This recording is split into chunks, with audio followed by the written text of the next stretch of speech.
অনেক শুভেচ্ছা ও অভিনন্দন। আজকের এই প্রেস মিটে আমার সঙ্গে রয়েছেন আমাদের রাজ্যের মাননীয় মন্ত্রী এবং কথা যিনি বিধায়ক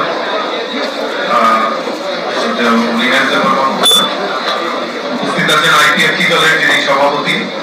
প্রিয়ান কুমার রিয়ান মহোদয়, প্রাক্তন মন্ত্রী। আপনারা অবগত আছেন যে 2024-এর লোকসভা নির্বাচনের নির্ভরতা ইতিমধ্যে ঘোষণা হয়েছে। আমাদের 19 এপ্রিল আমাদের পশ্চিম আসনের লোকসভা নির্বাচন সংগঠিত হবে এবং 26 এপ্রিল পূর্ব ত্রিপুরা আসনে লোকসভা নির্বাচন নির্ধারিত ঘোষণা করা হয়েছে। আর ইতিমধ্যে ভারতীয় জনতা পার্টির 2 কেন্দ্রে ভারতীয় জনতা পার্টির প্রার্থী ঘোষণা করা হয়েছে। আমাদের পশ্চিম আসনে আমাদের প্রাক্তন মুখ্যমন্ত্রী রাজ্য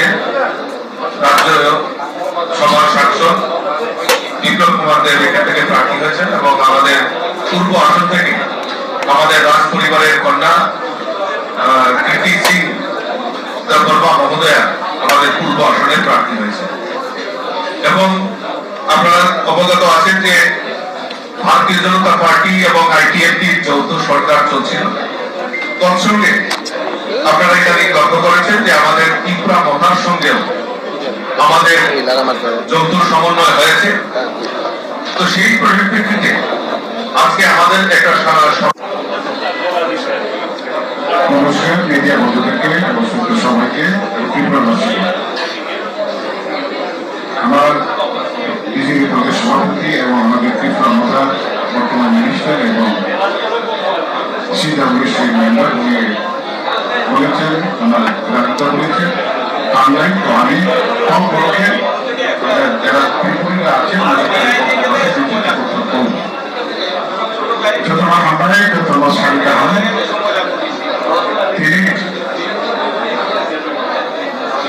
2024 লোকসভা আসন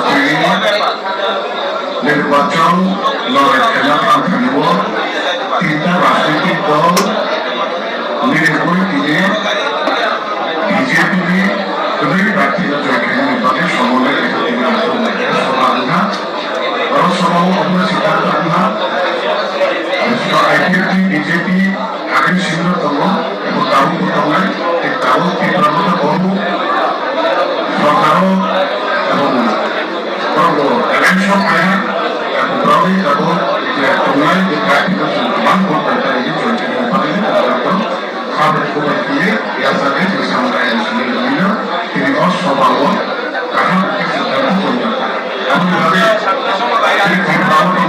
ত্রিপুরা আশা যত খাওয়া খাওয়া বাংলা মানুষ মাসুক আমাদের বিভিন্ন খাবার মাসুক ত্রিপুরারি ত্রিপুরা স্থায়ী পরিষদ এবং যত মাটির সাথে আমাদের নবাব ছিলেন তিনি আমাদের কার্যকরীরা বড় একটা সিদ্ধান্ত। তো ত্রিপুরারি 2 জন তিনি এমপি হলেন পূর্ব আসন নির্বাচনে মহানগরী কৃষি এরপর পশ্চিম আসন নির্বাচনে প্রাক্তন মুখ্যমন্ত্রী রঘুনাথ বিপ্লবের মহোদয় পরবর্তী বিভাগ মন্ত্রণালয়ের ক্ষেত্রে নির্বাচনে আইপিএফটি ত্রিপুরা মথা তিনি বিজেপি ন্যাশনাল পার্টি যত রয়েছেন তাহাকে তিনি ভারত নিয়ে 3 মোদী তিনি 2 জন এমপি ছিলেন। তাহার ক্ষেত্রে উনি বাংলাদেশ মাতৃ খাইমানে রহমানে এবং যত থাকছেন যত পাচ্ছেন এবং ত্রিপুরার ভবিষ্যৎ ধরে সামুখাইন ত্রিপুরা ভাষাও লগে এবং যারা লগে গেলে ত্রিপুরা থাকা অবাধে যত বাঙালি যারা করে যত থাকছেন লাও ফেরি বিশ্বপতি লাইনে বসে 2019 ভাই স্যার 2019 ভাই 2024 ফ্রেন্ডলি ফাইট কমারে 2019 যেভাবে এমপি লোকসভা নির্বাচন এলাকা তো ফ্রেন্ডলি ফাইট কেসে জায়গা আমরা প্রশ্ন সেটাই 2019 যে ফ্রেন্ডলি ফাইট এখানে আরো 2024 প্রশ্ন সেটাই কারণ একই মঞ্চ তিনটা জায়গা আছে